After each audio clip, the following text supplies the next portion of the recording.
ये उज़मा जी, जरा आपने दो तीन बातें कही, थोड़ा उस पर मुझे समझाइए, मुझे समझ में नहीं आया।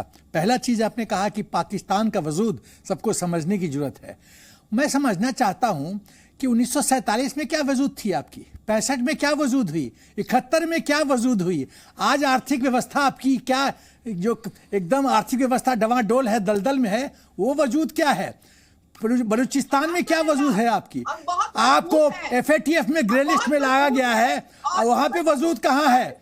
आप अमेरिका को एकदम टॉफी दिखा के FATF से तो निकल गई हैं, वो वजूद कहाँ है? आपकी जो औरतें चीन में जा रही हैं, उनके साथ जो व्यवहार हो रहा है, वो वजूद कहाँ है? वो वजूद कहाँ है? बांग्लादेश, आपने कहा कि देश के टुकड़े नहीं होंगे, देश सेफ है। अरे बांग्लादेश कैसे निकल गया मैडम? अरे बांग्लादेश कैसे निकला मैडम, ये बताओ ना। खाली बोलती रहोगी कि तर्क पे आओगी? बांग्लादेश कैसे निकला? बांग्लादेश कैसे निकला? तुम्हारी फौज 80 साल बूढ़ी को पूरी रात रेप करती रही, पता है तुमको ये बात? तुमको ये बात पता है? 80 साल की बूढ़ी को तुम्हारी ये घृणा से पूर्ण फौज रेप करती रही, 80 इयर्स की ओल्ड विमेन को। अरे तुम लोग को कोई मैनर्स है? कोई आस्था में विश्वास करती हो? कोई चरित्र है? तुम्हारा इमरान खान भीख मांगता है, सऊदी अरबिया से प्लेन लेके जाता है, और वहां से उसको प्लेन नहीं दिया जाता वापस आने के लिए। ये तुम्हारी वजूद है, ये तुम्हारी वजूद है। चीन से इतना कर्ज लिए हो, लौटाने की क्षमता नहीं है, ये तुम्हारी वजूद है। तुम भिखारी की तरह भीख मांग रही हो, सब जगह भीख मांग रही हो। चीन अब तुमको भीख नहीं देना चाहता क्योंकि तुम कर्ज लौटा नहीं रही हो, यही तुम्हारा वजूद है। तुम्हारे देश में गृह युद्ध की स्थिति हो गई है, यही तुम्हारा वजूद है। तुम दुनिया के एपी सेंटर हो आतंकवाद की, यही तुम्हारा वजूद है।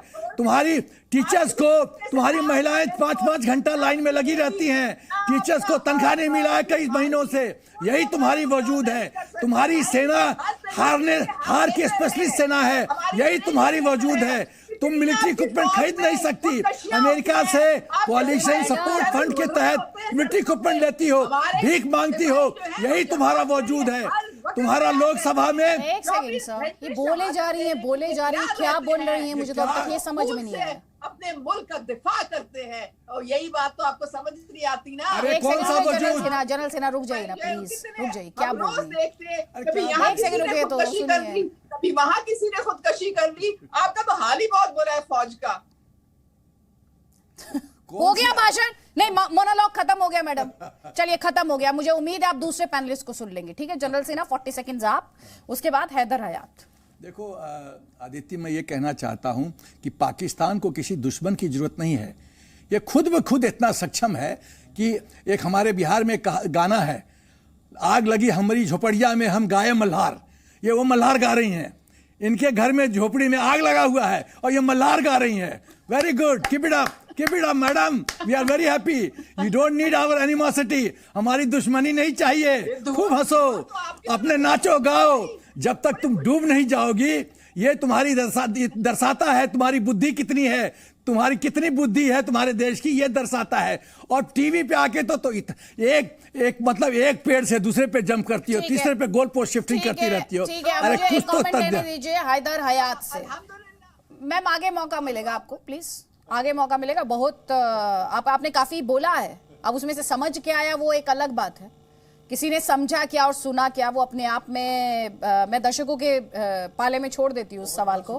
हैदर हयात, क्रिकेट के मैदान से लेकर इकोनॉमी और पॉलिटिकल फ्रंट, इमरान खान, पाकिस्तानी फौज और ISI के बीच जिस तरह की वार पलटवार चल रहे हैं, पाकिस्तान मेस में नहीं तो कहां है? बिस्मिल्लाहिर्रहमानिर्रहीम। देखिए, बहुत शुक्रिया आपका, आपने प्रोग्राम में मुझे इनवाइट किया। पहले तो मेरी ख्वाहिश तो थी कि मैं कुछ कमेंट करता, तो यहाँ पर अभी कुछ डिस्कशंस हो रही थी, लेकिन आपका चूंकि सब्जेक्ट ये नहीं है तो मैं सब्जेक्ट के ऊपर फोकस करूंगा। पाकिस्तान में एक थोड़ा सा मसला, पाकिस्तान की जो पॉलिटिकल एलीट है उसका मसला ये है कि जब हम यहाँ पर कोई भी पॉलिटिकल पार्टी हो, ये सिर्फ इमरान खान साहब की बात नहीं है, पाकिस्तान मुस्लिम लीग नवाज हो जो इस वक्त इक़्तिदार में है, पाकिस्तान पीपल्स पार्टी हो या इमरान खान साहब, ये 3 बड़ी पॉलिटिकल पार्टीज हैं।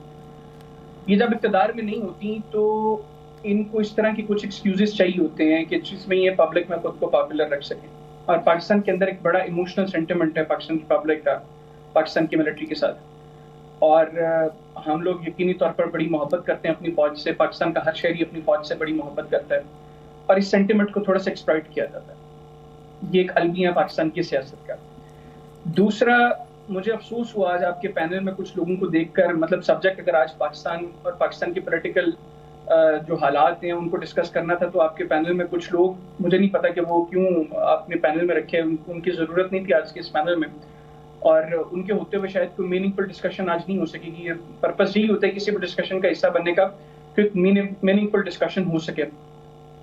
जहाँ तक बात है पाकिस्तान के मिलिट्री इंस्टीट्यूशन की और इमरान खान साहब के अंदर जो प्रॉब्लम है, देखिए माजी के अंदर हमारा इंस्टीट्यूशन खुद एक्सेप्ट कर चुका है इस चीज़ को कि हमसे माजी में गलतियाँ हुई हैं।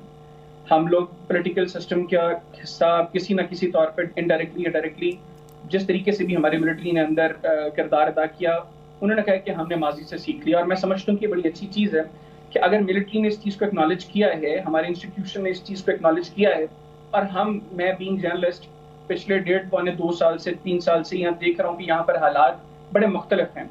माजी में जो कुछ होता है उसको कोई डिनाई नहीं कर सकता, वो पाकिस्तान की हिस्ट्री का हिस्सा है और वो हकीकत है, उससे कोई डिनाइल नहीं है। लेकिन करंट सिचुएशन ये है कि आज वाकईतन पाकिस्तान की मिलिट्री लीडरशिप वो रोल प्ले नहीं कर रही जो माजी के अंदर मिलिट्री लीडरशिप्स करती रही हैं। यहाँ पर मसला ये है, जो मैंने पहले भी कहा, कि हमारे वो पॉलिटिकल एलीट जो जब इक़्तिदार में होती है तो इनको ये सब चीज़ें बहुत अच्छी लगती हैं, वो इक़्तिदार से हटने के बाद इस तरह के इश्यूज को एक्सप्लॉइट करती हैं, जो इमरान खान साहब ने भी किया। वो इमरान खान साहब ने भी किया। इमरान खान साहब यही आर्मी चीफ थे जिनके हवाले से आज वो और तरह के अल्फाज इस्तेमाल करते हैं, जिनके वो तारीफों के पुल बांधा करते थे। फिर नवाज शरीफ साहब जो पहले हमारे प्राइम मिनिस्टर थे, वो जिस वक्त प्राइम मिनिस्टर थे उनके हालात, वो मिलिट्री लीडरशिप के लिए उनके अल्फाज और होते थे। जिस वक्त उनको इक़्तिदार का खात्मा हुआ उनके, उसके बाद उनका रवैया, उनका अल्फाज, उनकी चीज़ें सारी वो बदल गई। तो ये पाकिस्तान की सियासत का अलमिया है। पाकिस्तान की मिलिट्री ने अगर एक लाइन ली है तो ये मैं समझता हूँ कि हमारी जो पॉलिटिकल एलीट है, हमारी लीडरशिप है, पॉलिटिकल लीडरशिप, उसको भी थोड़ा सा समझना चाहिए कि इस तरह फजूल में हमें इन इश्यूज के अंदर ड्रैग नहीं करना चाहिए हमारे इंस्टीट्यूशन को। ठीक है, मैंने आपको एक बार भी इंटरप्ट नहीं किया, लेकिन आपको मैं स्पष्ट कर दूं, सुने मीनिंगफुल डिस्कशन का मतलब ये नहीं होता कि उसमें वाद विवाद ना हो और आपकी लाइन लेने वाले पैनलिस्ट ना हो।